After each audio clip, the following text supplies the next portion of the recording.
take a deep breath, take the higher road. That's what they always say, as if they know the way. They won't take it from me. But don't ever doubt yourself, 'cause life ain't just a dream. You make your own, so kick and scream. The people will act with a never-ending force. You never had the chance, so what you waiting for? The day has come, my friend, 'cause this is war.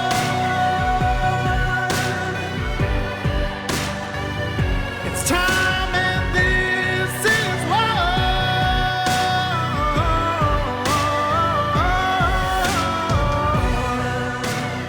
Hello and welcome to another edition of Nurses Out Loud Q&A with the nurses. I'm your host, Nurse Kimberly Overton, and I am joined today by Nurse Jody and Nurse Michelle. Together, we are here to answer your burning questions, address your comments, and provide the support you need on your healthcare journey. We've heard you loud and clear. You wanted more interactivity, more engagement, and we are here to deliver. We want to hear your stories, your challenges, and help you find the solutions you're looking for. This is your chance to be a part of the conversation. Each episode, we feature your questions and comments, tackling the topics that matter most to you. From career advice to self-care tips, we are here to empower and uplift our community. So send us your questions, share your experiences, and let us know that you want us to discuss. We are here to create a space where we can all learn, grow, and thrive.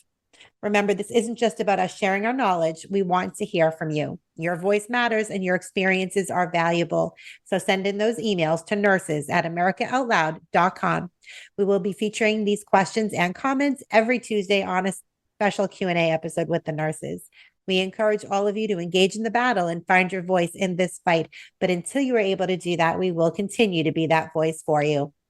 All right, Nurse Jody and Nurse Michelle, thanks for coming in today. Good to be here. Absolutely. Awesome. So here we are again, Q&A with the nurses. We've got a couple of great questions that have come in. I'm going to start with a question from that came over our Facebook group. We get questions from everywhere. We get questions from email. We get questions on Facebook, on social media, Instagram, Twitter. It can be difficult to keep up with everything. But we did get this question in from Lisa J. And she says, I have a question, not from me, but for my daughter. After 20 years, she became a travel nurse. She had a North Carolina compact license. And the first assignment was great. After that, they allowed a rotation and they offered to hire her. So she started working for that hospital as an employee in September. So last week, which was in February, they called an hour before her shift and they asked her for her Florida RN license. And she said that they had copied her North Carolina compact licensure and onboarded and hired her. She was then told that she cannot return to work until she obtains Florida endorsement. She had paid the fee, submitted the documents to the Board of Nursing, and she called for a status, and they said it would take about 4 to 6 weeks to process. She couldn't afford to go without being paid. She was not allowed to work during this time frame. And she was wondering if HR should have been taking care of this back in September when they hired her versus allowing her to work and then stopping her from working and making her get this licensure. So I thought this was interesting because North Carolina, as we know, is a compact licensure state. And so is Florida. Florida is part of the nursing compact as well. So I believe it was likely.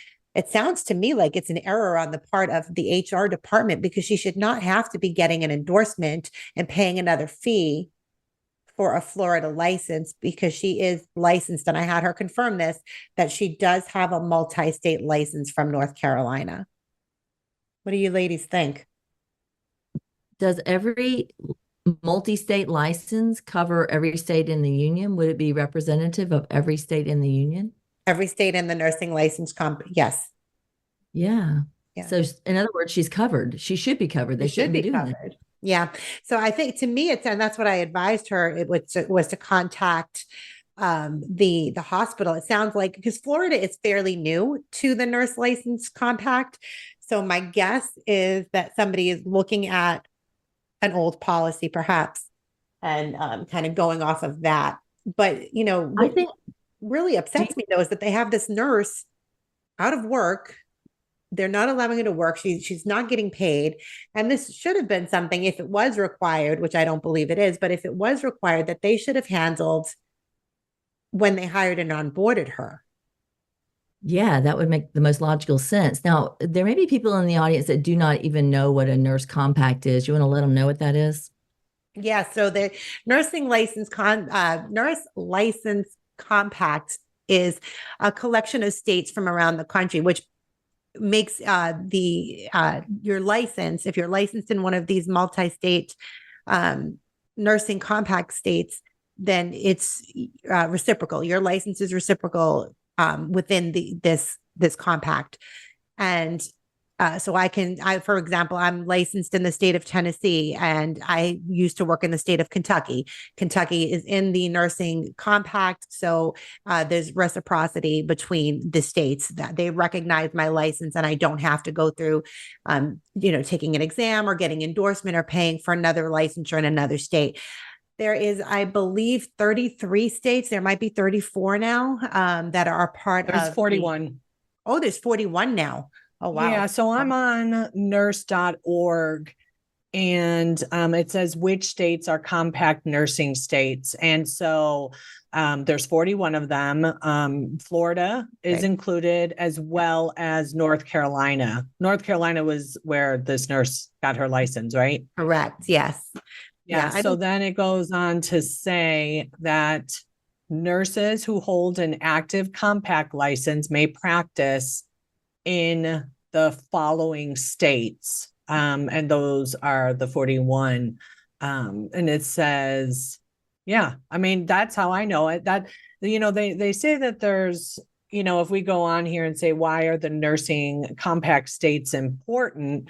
And it's important so that nurses can practice throughout the country, basically under the same licensing requirements for the most part.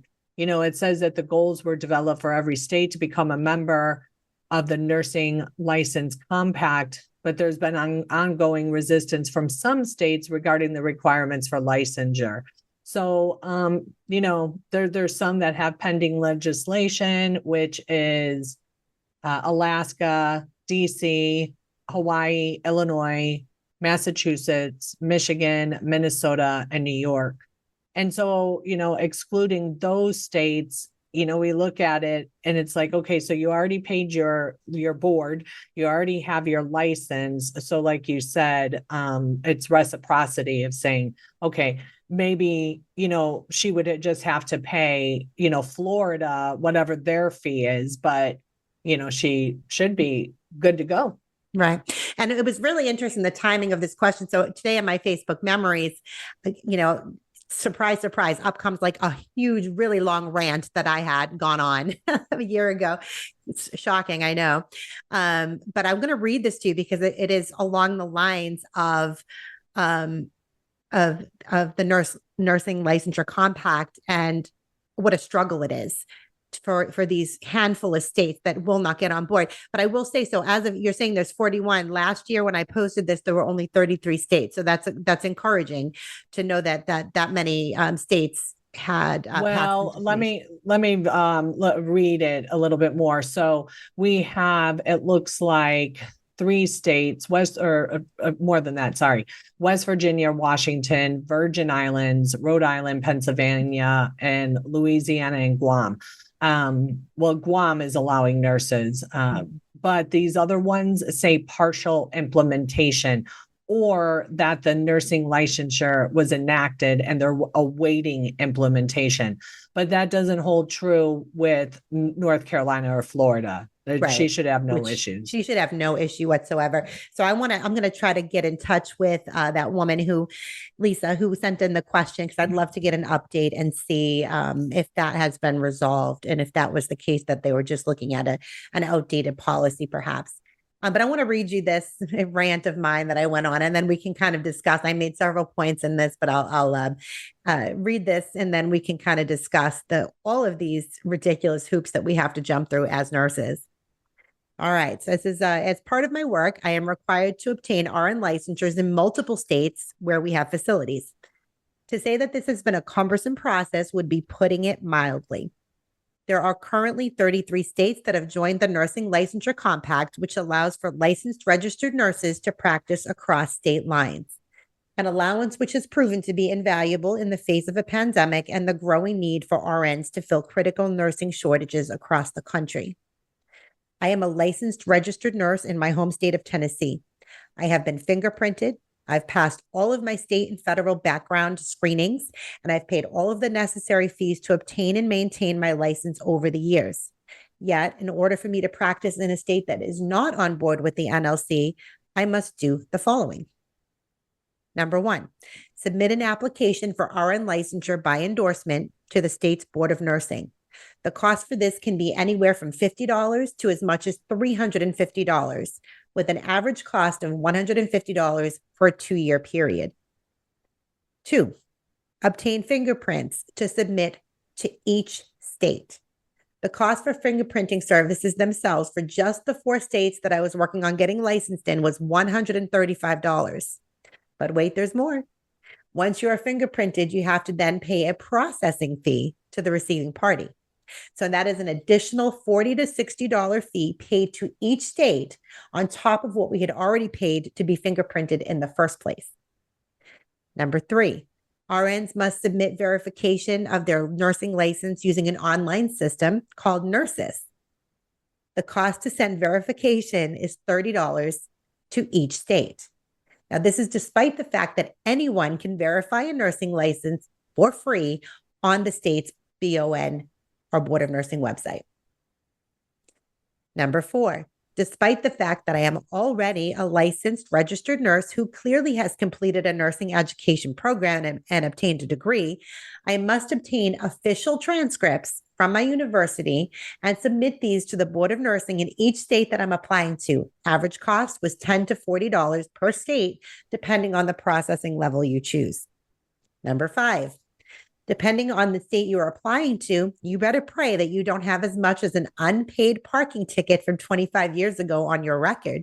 Because if you do, sure enough, they are going to send you on a wild goose chase to obtain court documents to submit, along with a personal statement on what circumstances that led you to be such a menace to society before you were even 20 years old.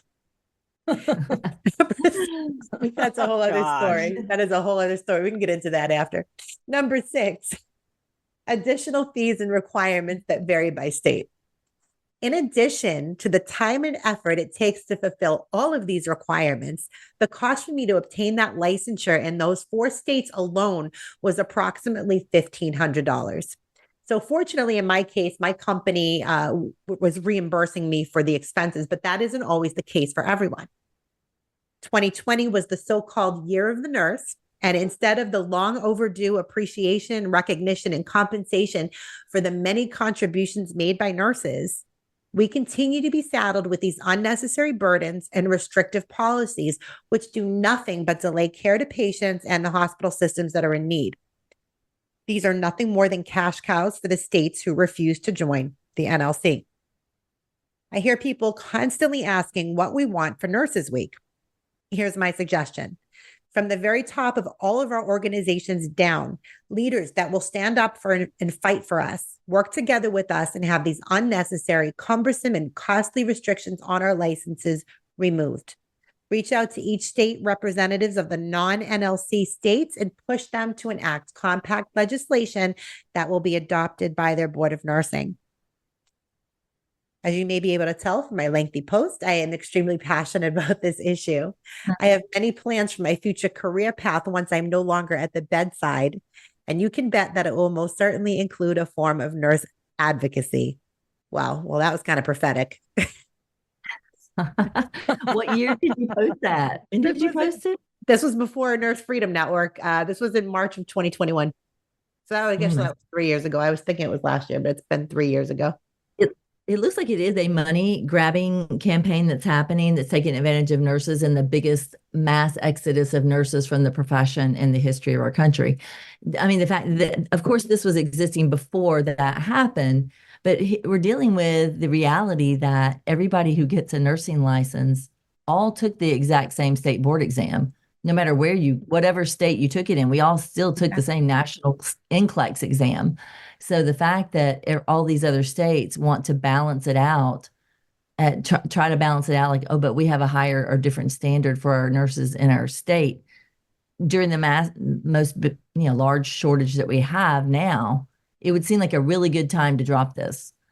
Absolutely. I think that the only thing that I could see, I know that, your Nurse Practice Act varies from state to state, right? So I think maybe the only thing is just being requiring the nurse to be familiar with the Nurse Practice Act for each state that they're licensed or that they're working in.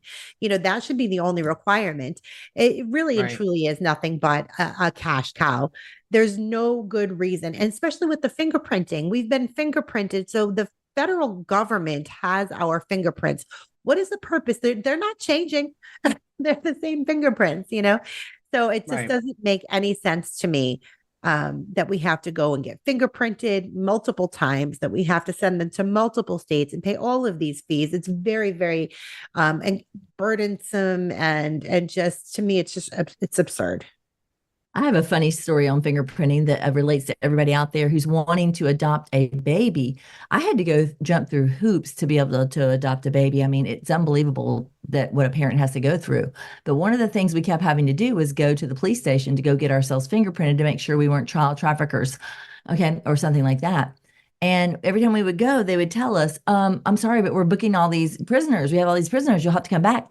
Every time we would come, they were booking prisoners. And finally, the nurse, Michelle, today, I think she hadn't cracked out of her egg yet. And because the first time I would deal with it now, but it took about 3 times. And I'm like, okay, wait, no.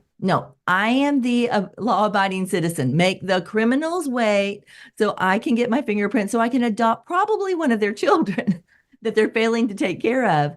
And they did not let me do it even after I said that. So we went and got my child's ink pad, the ink pad, that you have it, just to do crafts at home.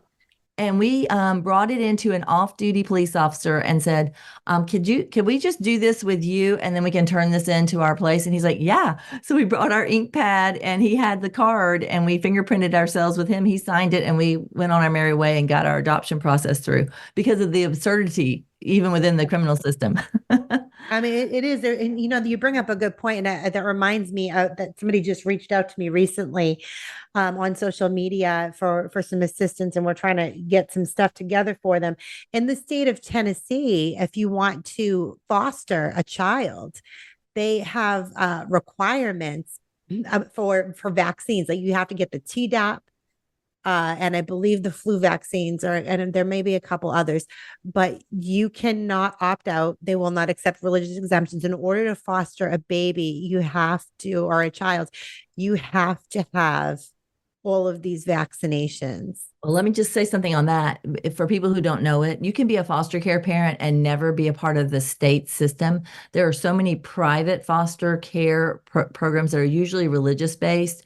And I bet you can get a religious exemption there. And some of them, really? Because the state system is so overwhelmed, they will reach out to these Christian organizations and farm the children through these Christian organizations. So therefore, you can usurp the ridiculous state laws by going through the private ones, and they would probably not be doing it. But you never know who's running any organization. I mean, people who were pro get this vaccine, cross party lines, cross religious lines. I mean, everybody was permeated by it. I'm always amazed at people who are very snarky still among conservative groups who say, well, it's what we needed to do because it was important that we all do it.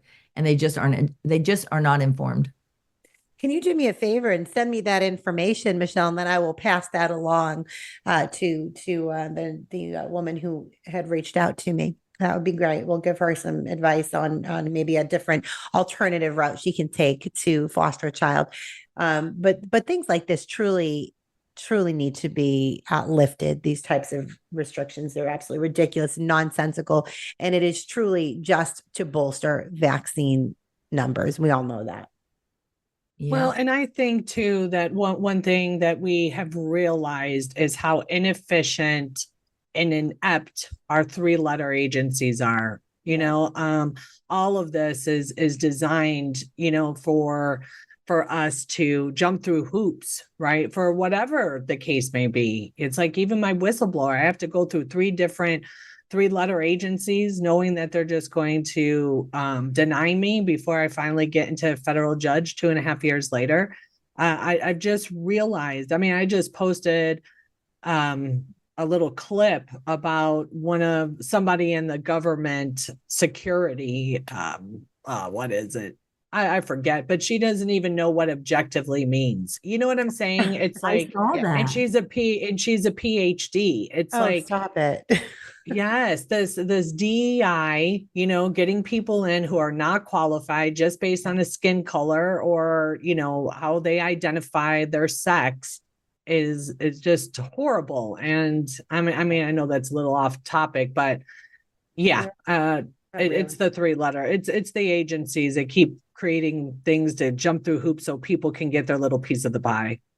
And on that topic, I don't feel like every time I hear it, I'm like, okay, it seems like a large consensus is agreeing with you, Jody, that we see that the 3-letter agencies are a problem.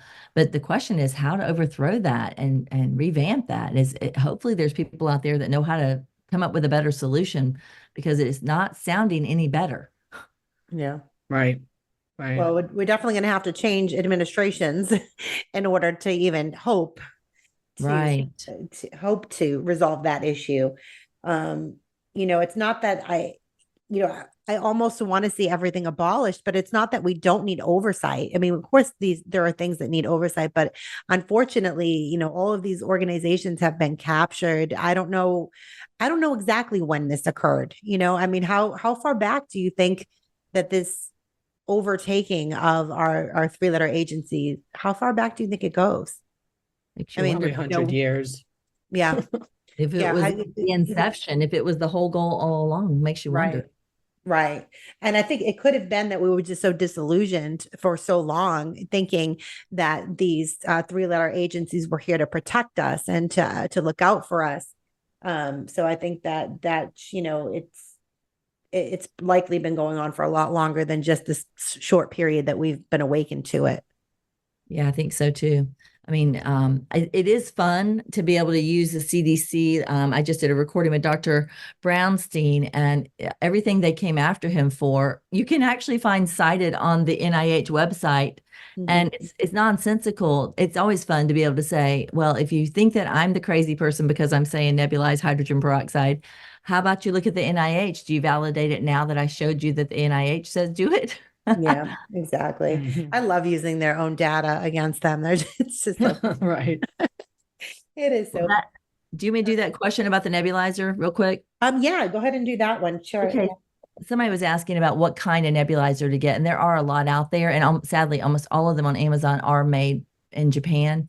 But the doctors that have been out there promoting how important it is to make sure every family's home has a nebulizer in it, they clarify that they think that it should be a jet nebulizer, which relies on a compressor to turn the liquid medicine into a fine mist. The other kind is called a mesh nebulizer, and you'll often see the mesh, MESH nebulizers in more of the portable kind of nebulizers that are just like the size of your hand.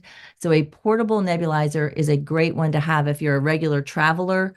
I have had lots of people end up in another state inside of a hotel testing positive for COVID or flu, and they don't have anything they need to take care of themselves. I always encourage you to pack a sick kit because you do not want to be that patient, and that would be the right time to get a mesh portable nebulizer so you can just put it in your suitcase.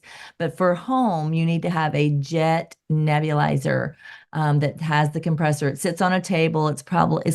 Most of them are, 10 inches long by maybe 8 inches wide and about probably 8 inches tall. But I mean, my son has a jet nebulizer that's looks like a basketball sitting on a table. So you can get little animals. I got my granddaughter a little owl. So there's cute ones in all different sizes, but they sit on the counter and they are about $50 to $75 on Amazon. So make sure it's a jet nebulizer for home. Awesome.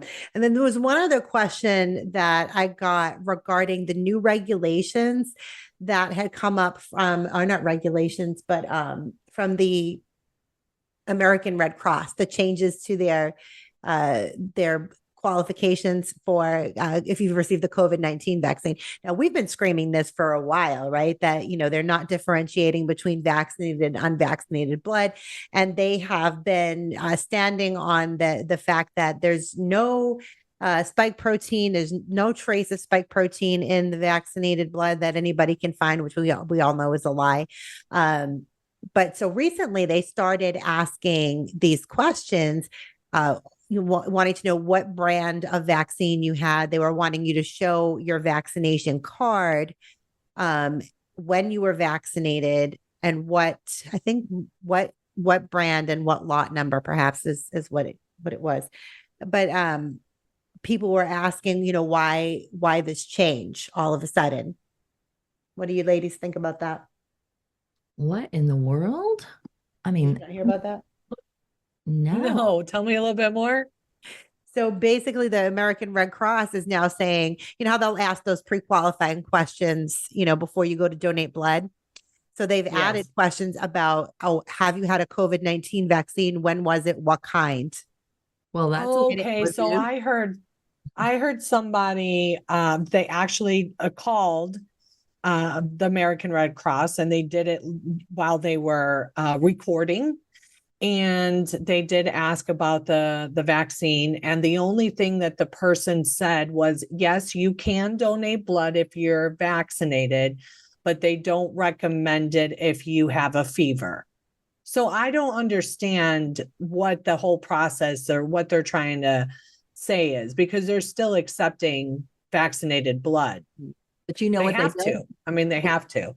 I remember having to fight this battle, and people were arguing over what does the Red Cross actually accept about the vaccinated. Well, the monoclonal antibodies are not accepted, or I assume they're still not accepted. So once upon a time, we were using the monoclonal antibodies to treat COVID patients, but the only people who can effectively have monoclonal antibodies drawn from them, from their plasma, is those who actually had COVID and actually have the antibodies, because they actually had their body sufficiently mounted antibodies. And I wonder even if they stopped talking about that and stopped letting people have access to that, simply because they knew that it implied that those who had the actual virus had the more potent immune response and the ones that could be used. Yeah, it's just so interesting to me how, things change minute to minute with these three-letter agencies and their requirements. Very, very interesting. All right. Well, we're going to go ahead and take a break, but when we come back, we'll dig into some more of your questions. America Out Loud Talk Radio plays on the iHeartRadio network. You can also listen on our media player from any web browser anywhere in the world.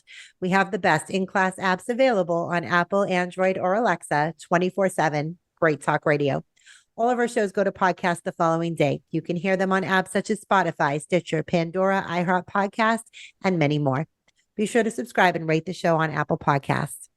Don't forget to check out our online store at theamericaoutloud.shop, where you can find all of the products that we represent on our network at a discounted rate, including ASEA Redox, which I can personally speak to seeing fantastic results with, including better sleep, increased energy, improved mood, and a decrease in my joint pain.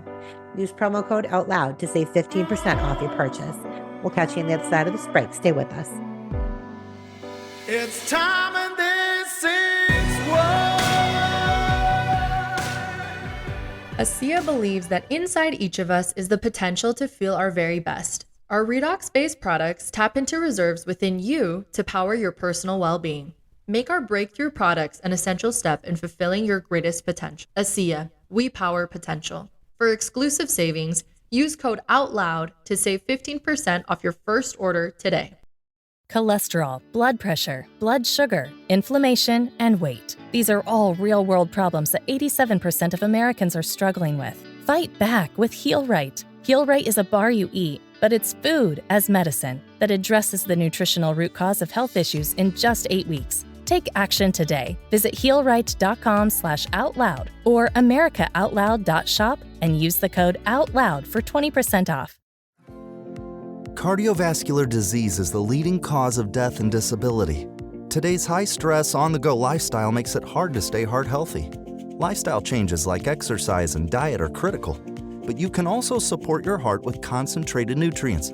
Healthy Cell created Heart and Vascular Health to support 3 aspects of heart health: cholesterol, blood pressure, and triglycerides, with CoQ10, vitamin K2, resveratrol, and soluble fiber. And Healthy Cell's not a pill. It's a patent-pending gel you swallow with ultra-absorption of science-backed ingredients. You would need to take 13 pills to get the same amount of nutrients in each gel pack. And these great-tasting gels come in a small packet.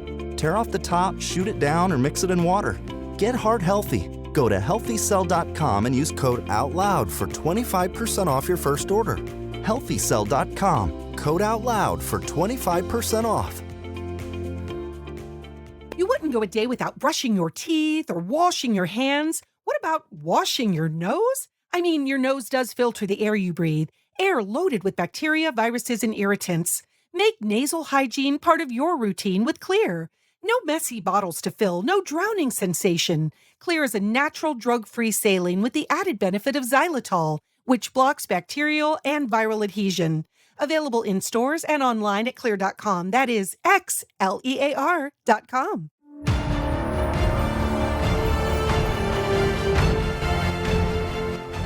Many voices, one freedom, united in the First Amendment.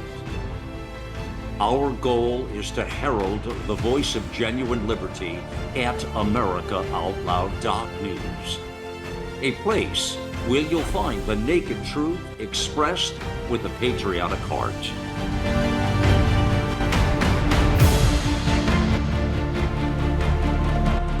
Now is our time, my fellow Americans.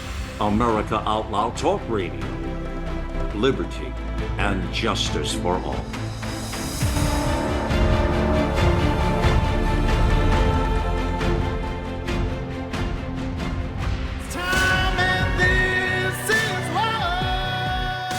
Welcome back to Nurses Out Loud on America Out Loud Talk Radio. I'm your host, Nurse Kimberly Overton. Wherever you're listening from today and whatever you're doing, I thank you for giving me the gift of your time. Be sure to make AmericaOutloud.news your daily stop for all the latest news and happenings. We all must do our part and share the stories, the articles, the podcasts, and videos so we can help secure America's future. If you're just joining us, I'm here with Nurse Jody and Nurse Michelle, and we are answering your questions and comments as we do every Tuesday on this special Q&A episode with the nurses. Let's jump right back in. All right, ladies. Well, thank you guys so much for coming on again with me. Appreciate it. Never a shortage of questions that come our way, right? Like I said earlier in the show, across all channels. But if you do have questions and you're looking for answers, you can reach us at nurses@AmericaOutloud.com. All right, so let's jump right back in. I think Michelle, you had a question. Somebody had a question about xylitol. Yes, Leah asked, is xylitol a derivative of zinc? And what is xylitol anyways, is what she says. And if everybody knows, in the America Out Loud store, AmericaOutloud.shop, you can find the Xlear product. And it's something that we nurses have wanted to make sure y'all do know about. Xylitol is actually a natural sugar. It's a sugar alcohol that's found in plants, including many fruits and vegetables. It has a sweet taste and is often used as a sugar substitute. And because it is a sugar substitute, people naturally assume, well, it's not real sugar, so that means it must be something bad for me. But this is actually from plants. And Xlear, I say it the wrong way, that it's actually pronounced clear. Because if I tell you to go buy a box of Xlear, you're going to look for the word CLEAR, but it's actually spelled XLEAR. Its secret is patented natural saline spray that contains xylitol. And that xylitol moisturizes the nose passageways, because normal saline sometimes can dry out your nasal passage, leaving it a little bit more irritated and susceptible to the external contaminants that can make us sick.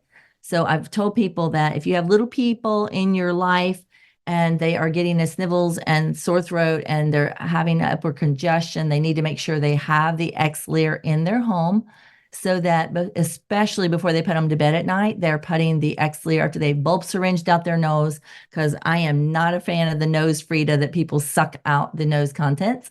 Makes me gag to think about it, but I know it won't come up in my mouth, but nonetheless, why bother when I have a bulb syringe? So once I've cleaned your little baby out with all their snot, I make sure they go to bed with the Xlear in their nose, because it actually is also effective at ending ear infections. So you don't even have to, you can literally use it as a preventative for ear infections, which are really common in the upper respiratory infections of little people. So these little people can be saved from more suffering by simply making sure the xylitol found in the Xlear is something that you make part of their nasopharyngeal sanitation. That's the big name for nasal oral sanitation. So hopefully that answers that question. It is not a derivative of zinc. It is actually a natural sugar alcohol that is found in plants and fruits and vegetables. Excellent. Thank you for that clarification, Nurse Michelle. So I actually just got back from an event. I was at an incredible event out in Dallas, Texas. I was at an event for Moms for America. If you're not familiar with that organization, it's an incredible organization they just celebrated their 20th year. And they are, it's a mom-led army. It started by Kimberly Fletcher, and who's an incredible patriot. And what they do is they lead a national movement of moms, and they inspire moms and encourage moms to raise patriots, and by teaching lessons about liberty and the Constitution and all of this, because, we don't know how to defend our rights if we don't know what our rights are, right? So what they do is really amazing. It's an incredible organization. And I was very, very blessed to have been invited to speak there on a medical freedom panel with Dr. McCullough. So while I was there, I spoke about, and I had gotten a lot of questions about this while I was at the event, which is why I bring it up, about directed donation. We've touched a little bit about on this topic earlier when we talked about the American Red Cross changing their requirements and their questions for donation. But I've had many people, and I did speak about this on the panel. We don't talk about this enough, that we have with the majority of society. I can't remember the exact figures, and maybe one of you remember the numbers of the percentage of people that have been vaccinated with at least one dose of the mRNA spike protein. We don't talk enough about how we've completely tainted our blood supply in this country. Yeah, 75% of the U.S. population has been vaccinated with at least two. At least two, yeah. So, again, I don't know how many of those. It's really hard to tell if it's as high as it seems, because I know a lot of people who got vaccine cards, but not necessarily the vaccine shot. We know that was a thing for a little bit in the very beginning of the pandemic or plandemic, whatever you want to refer to it as. So I don't know how high the number is, but I suspect that it is pretty high, just based on, the fear factor that they put on people. But we don't talk enough about how we have completely tainted our blood supply in this country. So yes, my organization at Remnant, we have partnered with Pure Blood Registry, and we do this and we assist in procuring clean and unvaccinated blood for directed donation. Should a need arise, prior to a surgery, if there's a reason why you cannot do an autologous donation, which is where you would give your own blood, and you need a donor, we assist with that in conjunction with Pure Blood Registry, and our nurses advocate for our clients, and we have a 100% success rate in facilitating that directed donation process, because I promise you that every facility will push back against this, which is interesting because, as you ladies know, directed donation is not anything new, right? This is something that we've done for forever, right? It's not anything new, but they are acting like it is just the worst thing in the world to want to go outside of, the American Red Cross or, any of these, what they consider to be trusted facilities, and what I consider to be the cabal. But, so I think it's really important that there are options out there for people. If you've not received a vaccine, the likelihood that you would get tainted blood is very, very high. And again, the American Red Cross and hospitals and blood banks, they do not differentiate between vaccinated and unvaccinated blood. And there have been plenty of studies done that have shown that there is spike protein circulating in the bloodstream for as long as at least up to 6 months following vaccination, and who knows how much longer. So I know for me personally, and it has to be a personal choice, if I were to need a blood transfusion, I would not accept vaccinated blood. Again, that has to be a personal decision that you make. Similar to like a Jehovah's Witness. Jehovah's Witnesses don't take blood products, right? So it could be something along those lines where you would just refuse all blood products, or you can contact Pure Blood Registry, and you can, we'll include links in the show notes, but you can go to purebloodregistry.com and you can sign up for their very affordable memberships. I believe it's like $15 a month to become a member and to be able to have access to these lists of potential donors. And then, of course, you can sign up for membership with Remnant Nursing, which is $30 a month. And that gives you access, if you should need them, to our advocacy services, and which is an additional cost. But if you would need that service, we provide that, to where we are facilitating that entire process, because again, you will hit a wall if you are trying to get directed donation. You actually need, even if it's your own blood, you actually need a doctor's order to say that that's appropriate and okay to even get your own blood. So many of the doctors and in these hospital systems are refusing. We actually have doctors who will provide those orders for our clients. So that's, again, another great advantage of becoming a member of Pure Blood Registry and of Remnant Healthcare. And let's talk about how I rebranded Remnant Nursing. I don't know that we've touched on that really, have we? No, I don't think so. Let's hear it, because it has a new name to go with it as well, right? Yeah, it does. Yeah. So I catch myself all the time because I'm just like, Remnant Nursing just rolls, right? Because I've been saying it for over a year. But yes, we recently rebranded Remnant Nursing to Remnant Healthcare. And the reason that we did that is because we've always been welcoming of other disciplines, but we wanted to change the name because the name certainly doesn't suggest that when we call it Remnant Nursing.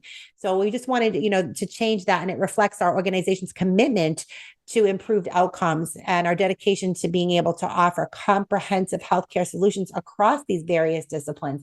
But we are still prioritizing nurse-driven care. Right. The care is all still very nurse driven.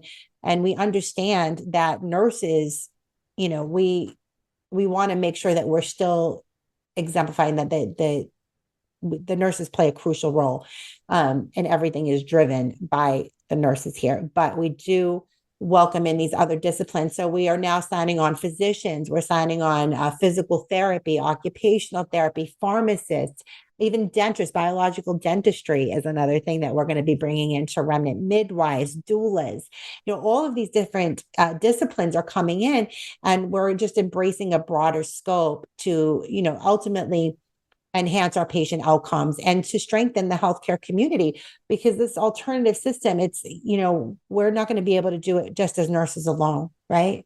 We have to have these other areas and other disciplines joining us as well. So we believe very strongly that in coming together under this new rebrand of Remnant Healthcare, we'll be able to better serve our clients. Sounds exciting. Yeah, we're definitely It's so exciting. I am so excited. I am telling everybody about it, Kimberly. I think it's amazing. And what you have done with the organization and all of the time and energy that you have expended traveling around, meeting people, networking, speaking. I commend you, and thank you for your continued heart and service to the mission and not getting sidetracked, right? I know so many people that have come into the movement and have taken it as, I don't know, their platform got elevated, and they don't seem to be as mission focused, but you are. I think if you could explain a little bit about how does Remnant Healthcare help the individual out there that is listening. I always like to brand Remnant Healthcare as like a nurse in your back pocket, right? That has your best interest in mind and your interest in mind. And, but now it's exciting that there are, other disciplines that you're bringing in. So how does this speak to the individual out there that's listening Yeah, about remnant healthcare. I think, the main thing is that, we're approaching everything from a root cause perspective. So all of our nurses are trained in functional medicine. They go through the Functional Nurse Academy, which is our flagship program, taught by Melissa Schreibfeder, who's absolutely incredible. We've been using her program for the last year. All of our nurses, and I've been through it. You've been through it. Actually, just got my new credentials. It's a newly accredited program. So shout out to Melissa that she was able to get this accreditation. And so we've just recently, although Jody and I both went through it last year, we just recently have been able to obtain board certification. So now I finally added some more letters to my name. So Kimberly Overton, BSN RN, BCFMP, functional medicine practitioner. So that was exciting. But yeah, all of our nurses go through this functional medicine training so that they are able to address root cause. You know that when you're going to your doctor, you're probably getting about 5 to 7 minutes, maybe with your practitioner. What do we do in those 5 to 7 minutes other than like list off the number of prescription medications that they have you on, and then they may ask you if you need a refill? Right. So are they listening to your problems? Are they addressing your concerns? Or are they just giving you another pill? And that's the problem in this country, is the over prescribing of medication. Now, not to say that there are certain medicines and medications that they have their place, right?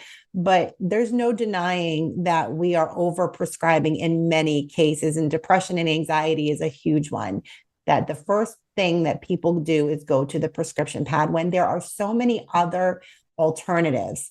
Just going out for a walk in nature, being in nature is huge. Exercise is huge. Nutrition, these lifestyle modifications can make a huge difference in somebody's life. But unfortunately, you go right to the prescription pad, and a lot of times that can have adverse events, and they can be catastrophic when you go into these SSRIs. So I think it's really important that we do focus on root cause, finding out what is causing these issues and getting to the root cause and eradicating them, rather than just sticking and slapping a Band-Aid on a problem and, putting you on a prescription medication that is likely going to cause you just a plethora of other issues. And we see it happening over and over again. You brought up the adverse effects of the antidepressants. Nurse David Wayne and I just did a show on last week. I'm not sure what the date was for that, but that would be on the first weekend, the first Friday of March, we did it. And it's called Unraveling Antidepressants Effects on Sexuality. And just the expose alone about the severity of this complications that these people taking these medications are facing. And not only is it going to affect them sexually during the use, it is looking like permanent dysfunction that's happening, especially to men. And we have according to the statistics, 12% of our population, 12 and older, are taking SSRIs right now. And that's a large number. 12 and older, that means they haven't even gone through puberty likely yet. And they're already giving them a medication for mood that might be completely associated to some nutritional deficit. And instead of dealing with the nutritional deficit, they're putting a drug on a child, let's say a little boy child, who may completely be unable to sexually function because of a drug for his mood. Right. And nobody thinks about these things and the long-term effects that are really not even known. And it's like, oh, we'll cross that bridge when we get to it. But like you said, you could likely be causing detriment and harm to children that will last a lifetime.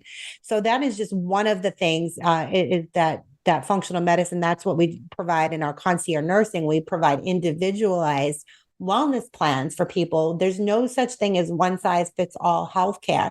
And that's one of the things that I take a lot of pride in, is that our care is individualized to the client, and it is to their specific needs. And let's not pretend that over supplementation isn't a problem either, because it is. It absolutely is. It's not just over prescribing with medications, but also over supplementing is an issue.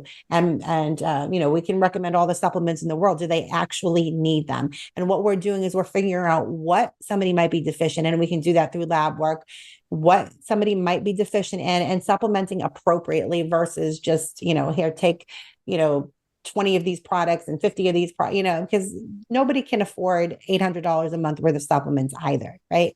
So Right. I think it's important to use supplementation. It is absolutely important because we are so deficient just as a society and so nutritionally deficient. So it is important to identify good products and good supplementation, but keeping in mind that over supplementation is an issue as well. So we have the ability to, order these tests that we can again specify and create these wellness plans that are unique and individualized for people. And again, like you said, Jody, you have a nurse in your back pocket. If you have questions, you have access to your nurse through our patient portal, secure messaging system. So you're able to purchase blocks of time that will cover things like nurse triage. I like to say all the time, I used to be a triage nurse for HCA, but that's the job I had right before I left nursing, and that was great. It was a free service that they provided. Now, our service is obviously not free. However, you could call for this free service and you can get really terrible advice, like go vaccinate your child against a virus that they have a 99.9815% chance of surviving, even though, these shots are long on risk and they have zero benefit. Those are the kind of things that they wanted us to say. They wanted me to use the word safe and effective for these shots. So sure, you can call the free nurse line, but are you going to get appropriate advice? Probably not. So, for a low monthly fee of $30 a month, you have access to trusted healthcare professionals that truly do have your best interest in mind and on their heart. So I think that's another incredible thing. And of course, and then the advocacy. We saw what happened during COVID, where patients were being really systematically murdered for profit. We saw that happening over and over again. So the value of having an advocate who will go in there, who understands the complexities of this healthcare system and who will go to bat for you, that's priceless.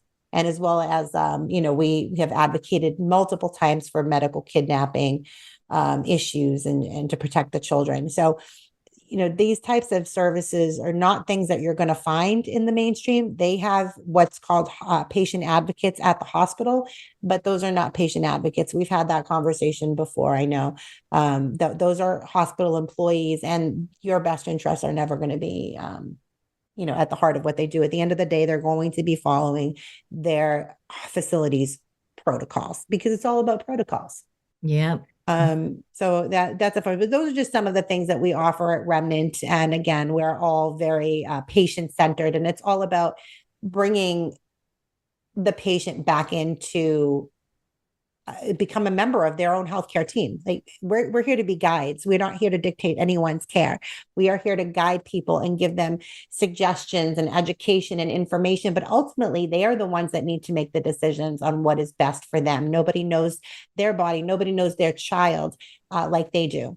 So we are here to support them in those efforts. So those are some of the things that we do provide.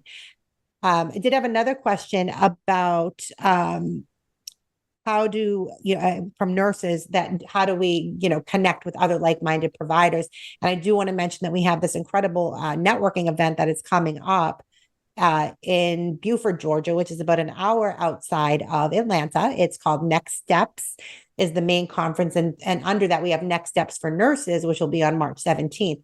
We're going to be having several nurses, and all three of us will be there giving presentations. Jody will speak on the truth movement, and Michelle will speak about her advocacy services. And I'm sure nasopharyngeal sanitation will come up. I feel quite certain. She'll be educating on that. And then we'll have many other nurses that are working outside of the traditional system and encouraging you and showing you ways that you can get outside if you're ready to break away from, again, the broken and oppressive sick care system. So that's happening in Beaufort, Georgia, March 14th through the 17th. And you can visit next-steps.info. in order to get tickets to that incredible event. We're very much looking forward to that. We're also going to be giving a forum and presentation on the medical kidnapping crisis that we are facing in this country.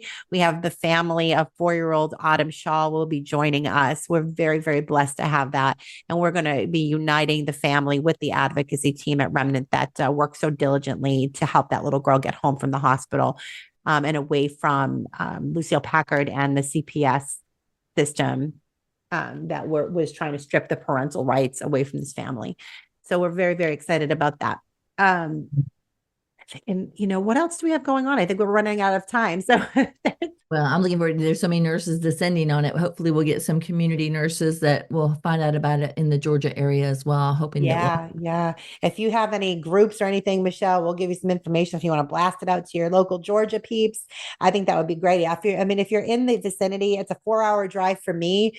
It's worth the drive. Let me just tell you. And it's about shifting the paradigm, not just in healthcare, but also across all facets of society, education, financial, all of, because society's broken everywhere. It is not just healthcare. I think many of us realize we're ready. I think people don't understand the impact of coming and joining us at these live events. Oh, yeah. It's really empowering, and you always walk away with a renewed sense of purpose and a fire under you and some joy in being around like-minded people. It's we're all doing a lot of different things, and we're blessed to have a voice, but we're also lifting up your voices too. So come and meet us in person, and grab your nurses, and we'll have a good time. Absolutely. Yeah. So it's next-steps.info. You can use promo code REMNANT25 and you will save 25% off of your admission to all levels of tickets. I think that applies to everything except for group tickets, but everything else you'll save 25% off admission. So I believe that it gets it down to, I think, under maybe like just a little over $100 for 4 days. I can't remember the exact cost, but it's very affordable and well worth it for the 4 days and the infusion of hope and encouragement that you will get at this environment, at this event, not just for nurses, but for all facets of society. So we do hope to see you there in Beaufort, Georgia. I think that's it for today, friends. Yeah. All right. Yes. Jody and Michelle, thank you so much for being here. Enjoyed it. Absolutely. Yeah. Thanks, love.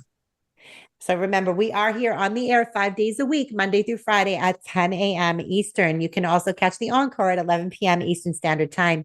Please be sure to tune in and listen to myself and my amazing sister nurses. As we walk you through all of these hot topics, we will empower you with information and education. We will advocate and we will stand in the gap for you because we are nurses and this is what we do. I'm your host, Nurse Kimberly Overton, and you can find me here every Wednesday morning at 10 a.m. Eastern. Until next time, be safe, be well, and God bless. Remember, we are in a war for truth. We are putting out a bounty on the real misinformation and exposing the purveyors of propaganda. No topic is off limits as we shine our lights and expose the darkness. It's time